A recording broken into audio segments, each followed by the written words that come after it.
Bonjour à tous. Donc j'ai le challenge d'être concis et rapide. Alors, la Carbileb. La Carbileb est une association, une chambre de médiation qui a été créée fin 2009. Alors je veux revenir tout de suite un peu en arrière puisque M. Garrido a parlé que les premiers décrets de médiation avaient été donnés en 87. Donc vous voyez, c'est un processus qui est lent, qui s'est mis en place petit à petit. Et donc finalement, fin 2009, on a créé cette chambre de médiation de Pau-Béarn. Alors elle n'est pas uniquement sur le Béarn, puisque nous travaillons sur le ressort de la Cour d'appel de Pau, qui rassemble à l'identique vis-à-vis du tribunal administratif le département des Landes, des Hautes-Pyrénées et des Pyrénées-Atlantiques. Donc nous avons des médiateurs dans les trois départements. Alors, pourquoi on a créé cette association? Il y avait un besoin. Il y avait un besoin parce que les chambres syndicales des métiers avaient des litiges à gérer. Et donc, on a rassemblé dans cette association et dans le conseil d'administration, dont vous avez la liste sous les yeux, des avocats. Donc là, on a Jean-Philippe Lab, c'est le bâtonnier de la cour sur Pau. Vous avez des experts comptables, donc Arnaud Prince. Vous avez Jean-Marc Roy, qui est représentant de la CCI et qui est le président du MEDEF de Pau-Béarn. Vous avez la chambre du BTP, bâtiment travaux publics.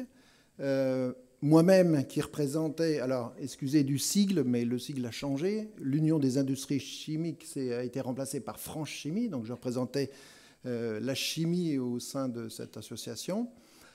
Les notaires, parce que les notaires interviennent aussi dans les litiges. Et nous avions un ancien directeur juridique de Total, Jean-Patrick Guibert. Voilà, donc nous avons créé cette association parrainée par Jacques Barrot, le commissaire européen et ministre de plusieurs ministères en son temps. Et disons que cette association fonctionne et se réunit régulièrement. Pour faire fonctionner cette association, nous avons des médiateurs. Et donc, un médiateur arbitre locaux. Donc, nous avons 39 médiateurs, dont 34 sont des médiateurs judiciaires. Alors, qu'est-ce que ça veut dire? Ça veut dire qu'il y a aussi, vous voyez, c'est comme vous dans la fonction territoriale, publique. Au niveau de la justice, les décrets se mettent en place petit à petit. Et il y a un décret de 2017 qui est passé, comme quoi les médiateurs judiciaires doivent prêter serment et doivent être habilités en ayant suivi une formation. Donc, au sein des 39 médiateurs de la Carbileb, il y en a 34 qui sont habilités à travailler avec la Cour d'appel de Pau. Formés donc obligatoirement aux techniques de médiation. Donc nos médiateurs, il était obligatoire de faire de la formation continue à hauteur de minimum 2 à 3 séances par an. Mais la plupart du temps, ils font à peu près 7-8 séances sur l'analyse de la pratique, sur le rappel de la médiation, sur des cas vécus, etc. etc. Et nous avons, c'est sous l'égide de la CCI, donc la CCI nous apporte le soutien administratif et les salles. Parce que nous concernant, nous évitons toujours de faire des médiations dans le lieu même du tribunal ou du litige conventionnel. Donc un lieu neutre, et c'est la raison pour laquelle nous utilisons les locaux de la CCI Pau-Béarn. Alors, bon, je vais passer ce slide parce qu'on en a suffisamment parlé. Monsieur le président du tribunal administratif et monsieur Garrido ont bien décrit le cadre légal dans lequel se faisait la médiation. Par contre, je vais vous dire, mais qu'est-ce qu'on fait comme médiation? Alors, on fait principalement 2 types de médiation. La médiation conventionnelle et la médiation judiciaire. Alors, vous allez me dire, mais qu'est-ce que c'est? Médiation conventionnelle, c'est vous avez un fournisseur et un client, une prestation a été faite, ils ne seront pas d'accord, il y a un litige, le litige, il faut le régler. Alors bien sûr, on peut aller au tribunal, mais avant, on peut essayer de trouver quelque chose et un consensus. Et je voudrais rappeler un point très important qui va entériner un peu les 2 premiers discours de ce matin, la différence qu'il y a entre la conciliation et la médiation. La conciliation, c'est un processus très court, directif, à savoir que le conciliateur va écouter les parties ou les justiciables et va proposer une solution. Et elle sera peut-être entérinée. Alors que la médiation, c'est l'inverse. La médiation, le médiateur, son rôle, c'est d'écouter les parties, de les faire parler et de les faire amener à trouver des solutions pour avoir un consensus. Et en aucun cas, le médiateur va trouver la solution, il ne doit pas la trouver. C'est les parties elles-mêmes qui doivent amener la solution. Et dans ce cas-là, la conclusion de ceci, qu'est-ce que c'est? C'est que c'est un système gagnant-gagnant. À partir du moment où les parties elles-mêmes ont proposé quelque chose, elles sont contentes de l'accord qu'elles ont trouvé et elles entérinent. En médiation, alors administrative, je ne peux pas dire parce que ça va commencer chez vous, mais judiciaire, le problème est différent. Quand vous allez devant le juge, effectivement, le français, parce que là aussi, si je prends du recul, la médiation dans les pays latins est très en retard. Dans les pays anglo-saxons, on pratique la médiation depuis très longtemps. Mais les latins, ils aiment bien avoir le juge qui fait le partage, le jugement, etc., etc. Mais le juge, il est obligé de prendre une position. Et s'il prend une position, avec les éléments reçus, forcément, il va prendre une position et forcément, il y en a un qui sera mieux loti que l'autre dans les parties. Donc il y aura un gagnant, un perdant. Alors que dans la médiation, normalement, quand vous quittez votre médiation, vous avez 2 gagnants. Et c'est pour ça, je vais répondre à monsieur le directeur général qui posait la question, mais est-ce que vous y croyez à la médiation? Mais bien sûr qu'on y croit. Bien sûr, parce qu'il vaut mieux avoir un litige sur lequel les parties sont d'accord entre elles et repartent d'un bon pied. Quand vous partez du tribunal, qu'il soit administratif, qu'il soit la cour d'appel de Pau, vous partez, j'ai perdu mon pari, je vais faire une cassation, je vais faire encore un tour, parce que j'ai envie de gagner. La médiation, non. Vous essayez de trouver un consensus, vous amenez quelque chose, vous parlez et vous arrivez à trouver. Et je voudrais aussi insister sur un point, sur la médiation. Quand vous allez donner et essayer de trouver le règlement d'un litige. Il y a un litige qui est posé par la personne, par l'employé, etc. Il va vous dire, tiens, je ne comprends pas pour ces heures supplémentaires, pour ceci, pour ce cadre, etc., etc. Si ça va au tribunal, on va travailler sur ce point particulier. Et on reste dans ce cadre. La médiation, elle est beaucoup plus large. En médiation judiciaire, j'ai vu des cas où on partait d'une limite de propriété qui n'était pas bien définie, et puis en déplotant, en enlevant la ficelle de la plotte, on se rendait compte que il y avait un problème de cadastre, et puis il y avait un problème d'acte notarié, et puis on remontait en arrière, et la médiation, elle prend tout ça en compte. Et à la fin, vous êtes sûr que tout a été mis sur la table et que l'accord prend en compte de tous les détails, pas forcément le petit détail sur la clôture qui était mal posée, mais sur les antécédents, la cause initiale du litige. Donc la médiation au sens large, elle est quand même beaucoup plus positive. Alors, donc, j'en reviens sur la médiation judiciaire. Vous voyez, 410 dossiers confiés depuis mars 2011. Nos médiateurs, je vous ai dit, 39, on a de toutes les populations. Il y a des professeurs, principalement des avocats, à 40%, des experts judiciaires, des anciens magistrats, un ancien procureur de la République qui est médiateur maintenant, des huissiers, un notaire, et on essaye de répartir hommes-femmes, le ratio est à peu près équilibré. Et donc cette médiation judiciaire, 410 dossiers depuis mars 2011, il faut savoir que nos médiateurs viennent de prêter serment, et au tribunal de Pau, il leur a été annoncé que si actuellement la médiation couvre 1% des procès qui ont été menés, l'objectif d'ici 3 ans, c'est de monter à 12%. Donc ça veut dire que normalement, si je reviens dans 3 ans, je devrais pouvoir vous dire qu'on n'est plus à 410, on est à 4000. Donc c'est un processus, ne soyez pas perdus par la médiation. La médiation, c'est un processus qui se valorise et qui s'étend de jour en jour. Demain soir, j'ai une conférence. J'ai une conférence à la CCI Pau Béarn vis-à-vis de l'URSSAF. L'URSSAF met en place la médiation. Et après, ça sera un autre domaine et un autre domaine. On va vers la médiation. On était, il faut le dire, on était un peu en retard, mais on y va. Suivant, parce que, excusez-moi, j'ai toujours tendance à... Alors, là aussi, très rapidement, parce que je ne veux pas paraphraser et répéter ce qui a été dit précédemment, la médiation, c'est un processus lent et rapide à la fois.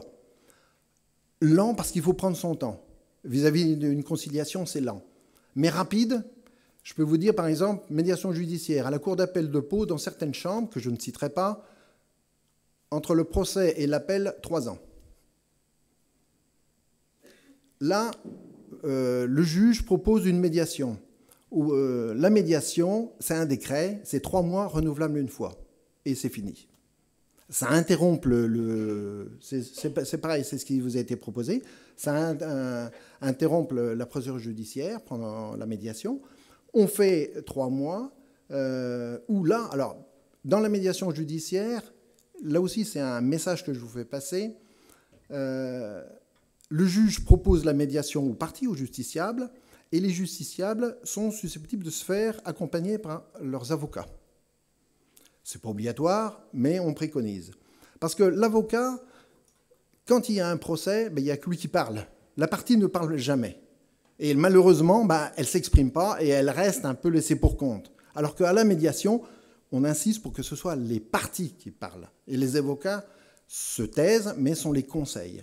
Mais le rôle de l'avocat dans la médiation judiciaire, il est très important parce que c'est lui qui va garder le cadre légal.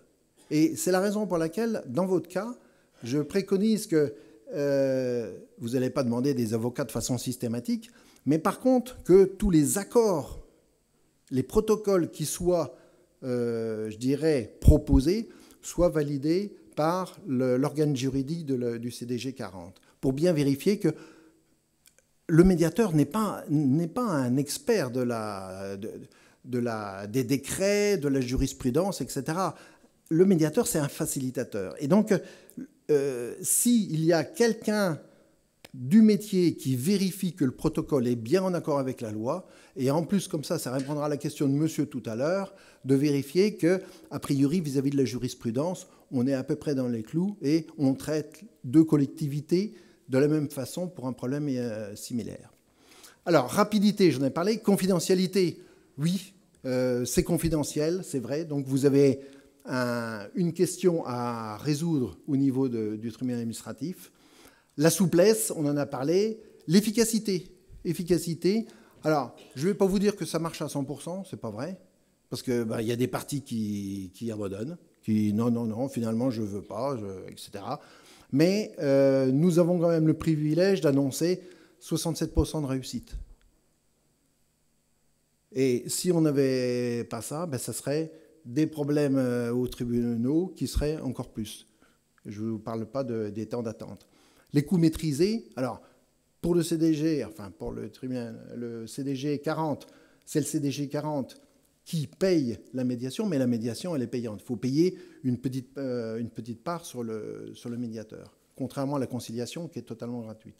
Mais les coûts sont très maîtrisés. Une médiation judiciaire, ça va entre 800 et 1200 euros, qui peut durer 6 mois. Suivant. Alors, bon, je vais aller très très vite.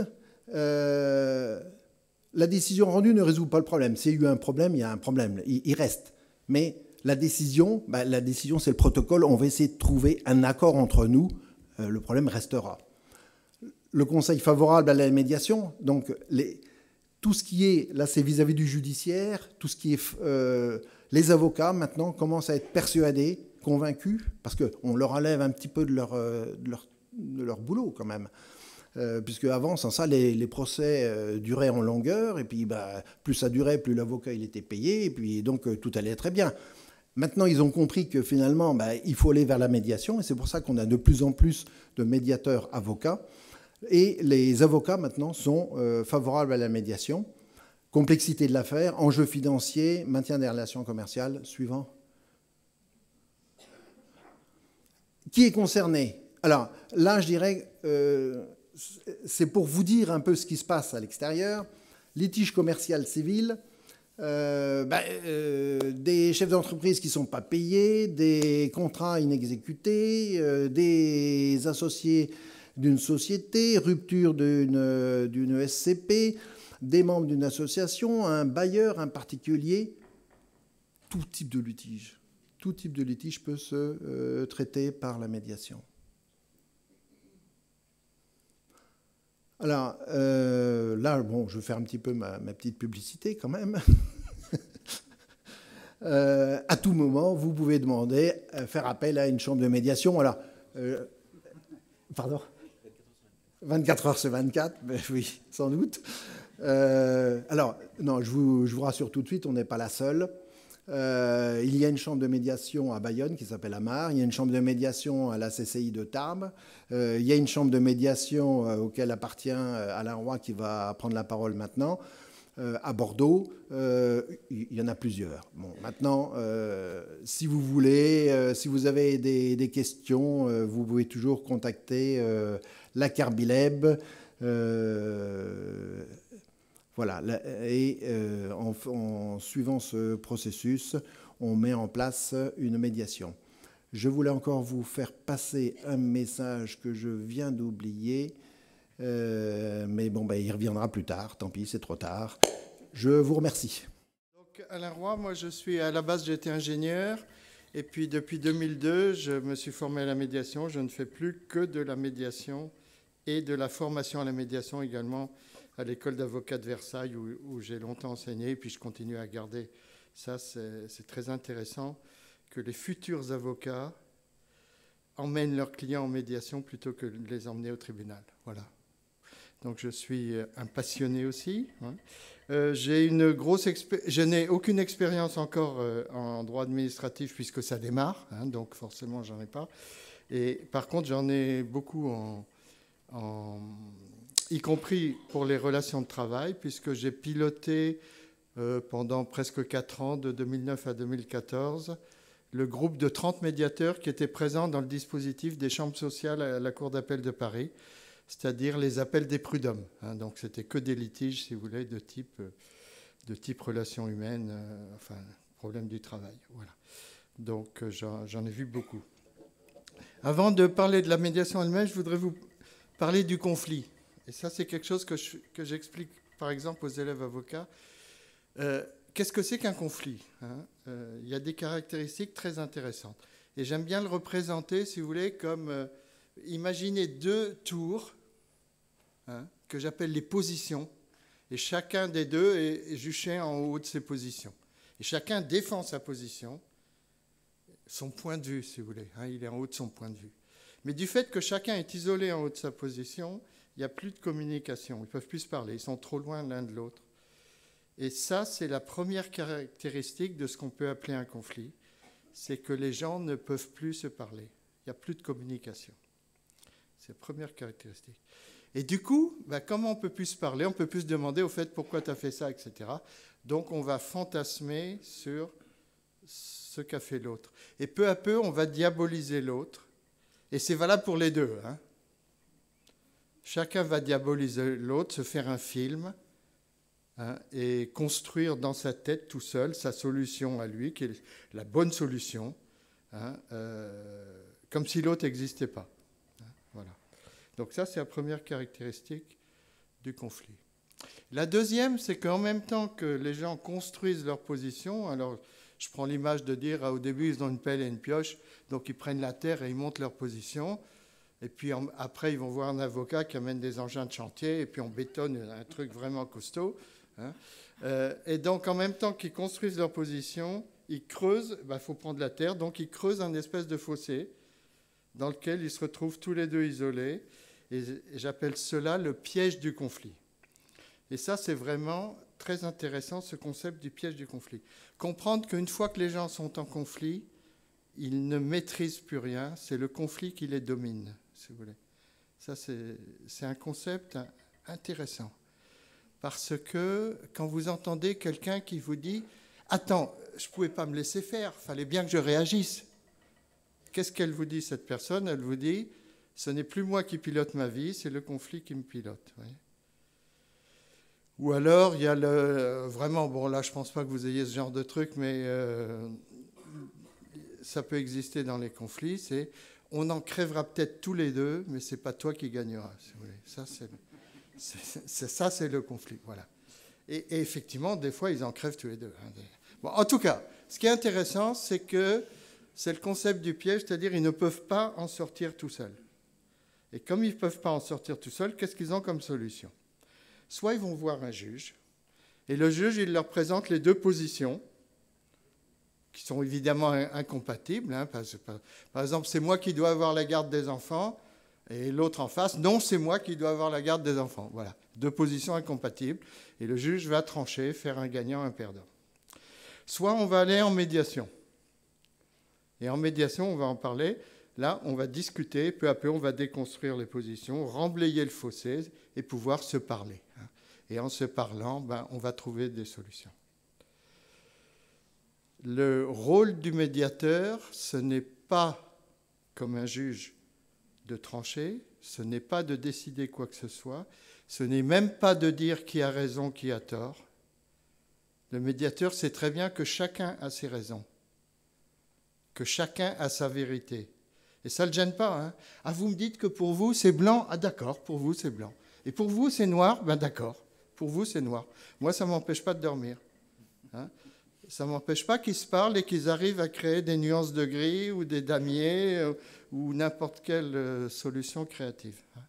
Donc, si on va voir le médiateur,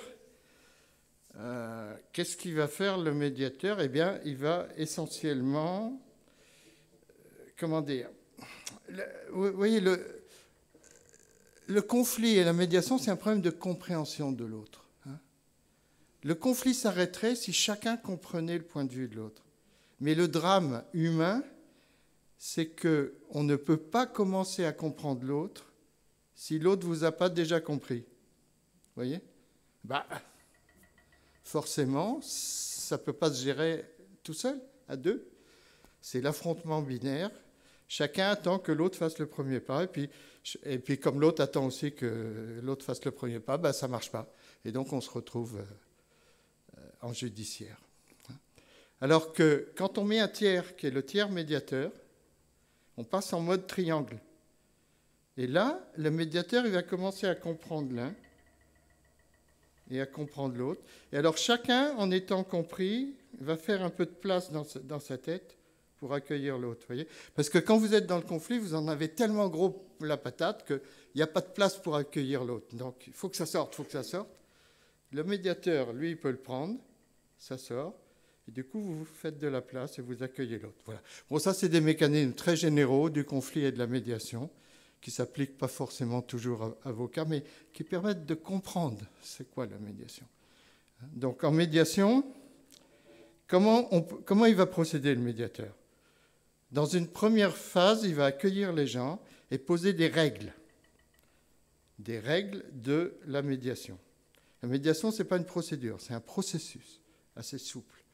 La première règle, c'est des règles de confidentialité, que ici, dans ma médiation, vous êtes dans une bulle confidentielle qui n'est pas la vraie vie. Hein, c'est un moment privilégié qui ne va pas durer.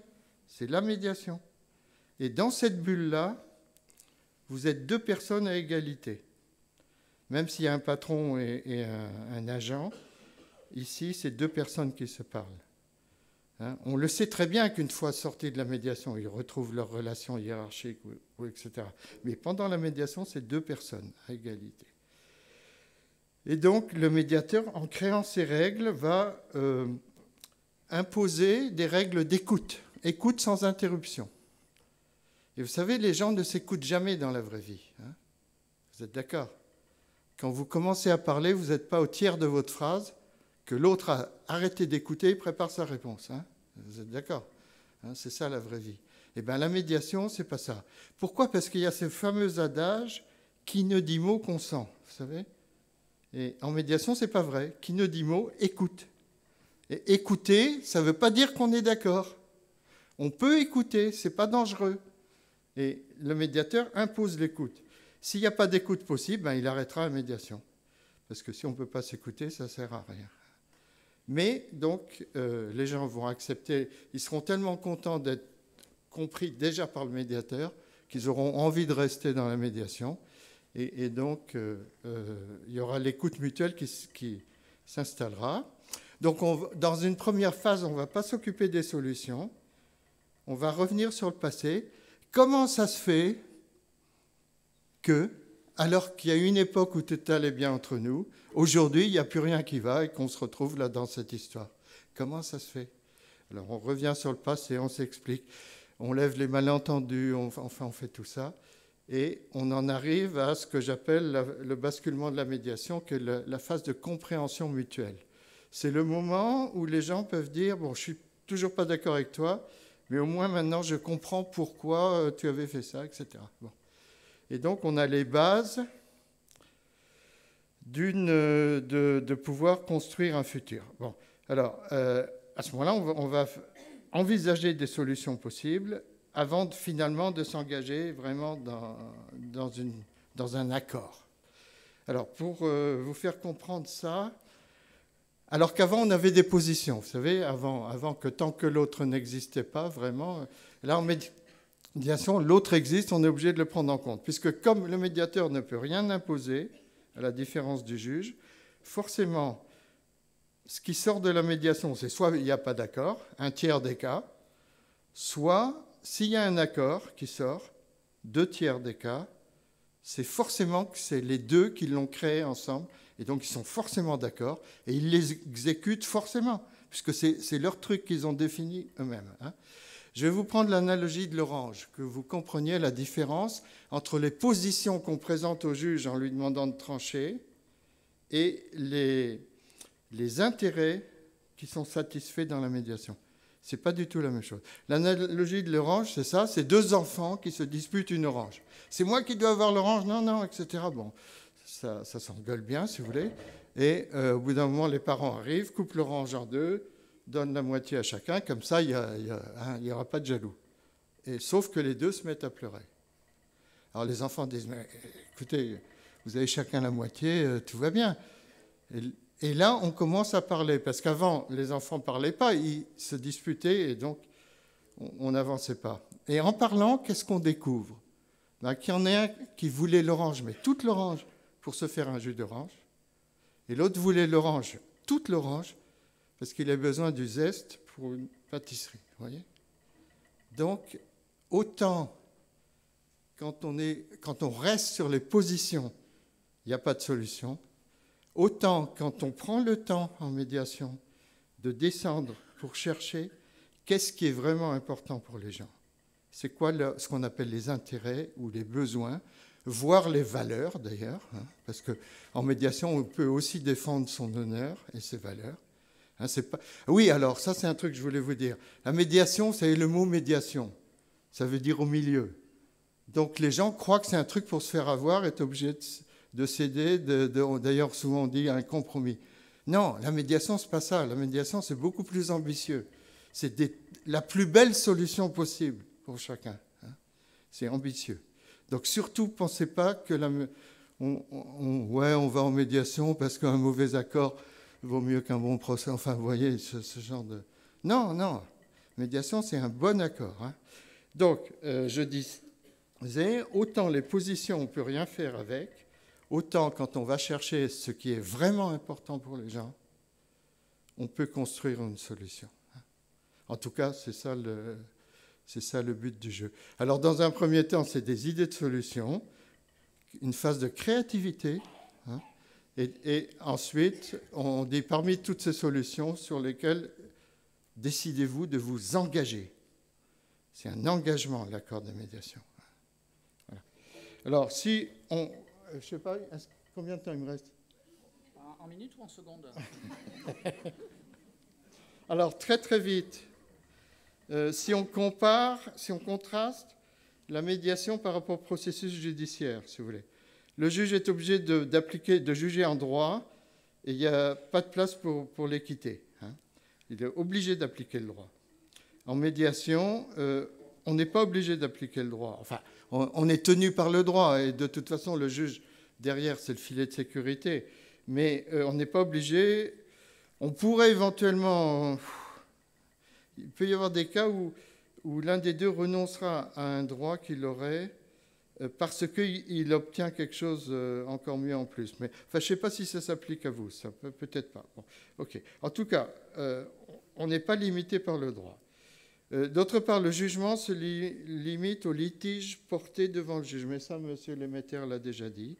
Alors qu'en médiation, on peut élargir à toute la relation et donc vraiment tout mettre sur la table et tout traiter, quoi. Quand on sort, il n'y a plus rien qui est... D'autre part, le jugement se limite à sanctionner le passé, hein, essentiellement. Alors qu'en médiation, on peut construire un futur commun.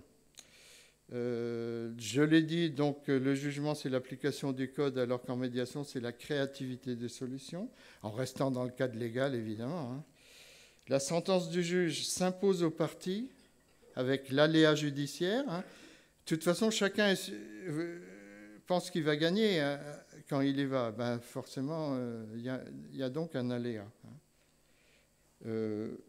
Alors que là, en médiation, il n'y a pas de... Oui, médiation, c'est risque zéro, hein, puisque soit il n'y a pas de solution, soit c'est la solution qui me convient. Donc, risque zéro. Les parties s'expriment elles-mêmes en médiation, puis la confidentialité, on en a partie. Un dernier truc, si vous voulez, le jugement confirme la victime, ou celui qui se pense victime, dans son statut de victime, puisqu'il reconnaît le préjudice et l'indemnise. En médiation, c'est différent. Bon, s'il y a préjudice, il sera bien sûr pris en compte et réparé. Hein, je ne veux pas dire qu'on se fait avoir en médiation, c'est pas ça. Mais en tout cas, la victime, ou entre guillemets, comprend sa part de responsabilité dans ce qui s'est passé, puisqu'une relation se construit toujours à deux, si vous voulez. Et la personne sort dévictimisée de la médiation, la tête haute, si vous voulez, prête à repartir dans la vie.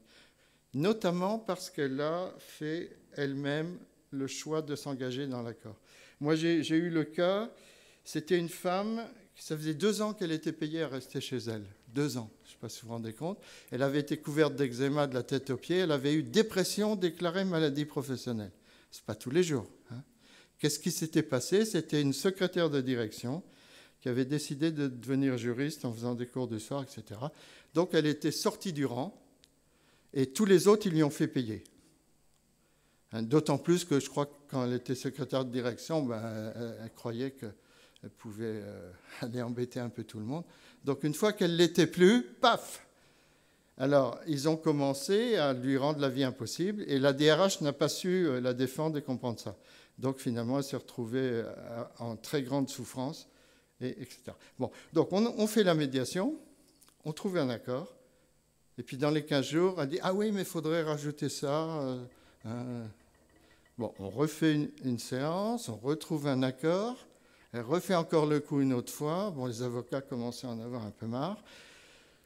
Et finalement, un jour, je lui ai téléphoné, je lui ai dit, écoutez, madame, je comprends que pour vous, ça fait 2 ans que vous restez chez vous. L'idée que cette affaire soit terminée et que vous vous retrouviez sur le marché du travail, hein, c'est ce qu'on appelle les bénéfices secondaires de la victime, si vous voulez. Je comprends que ça soit très difficile pour vous. Et c'est pour ça, d'ailleurs, si je me permets d'interpréter, que vous rajoutez à chaque fois une clause pour que, finalement, on ne signe pas un accord. Alors, elle a beaucoup réfléchi à ce que je lui avais dit, parce que j'ai dit, mais c'est à vous de décider. Hein. Moi, on peut aussi bien ne pas trouver d'accord, c'est vous qui décidez. Et elle m'a appelé, elle m'a dit « Ah, j'ai pas dormi de la nuit, tout ça. » Bon. Et elle a dit « Je signe. » Et quand elle a dit « Je signe mon accord », ça y est, elle était sortie de cette affaire, elle s'était réengagée à nouveau dans la vie, si vous voulez. Elle avait repris sa vie en main au lieu de la subir. Voilà. Donc la médiation peut aussi avoir cet effet qui peut être intéressant pour tout le monde.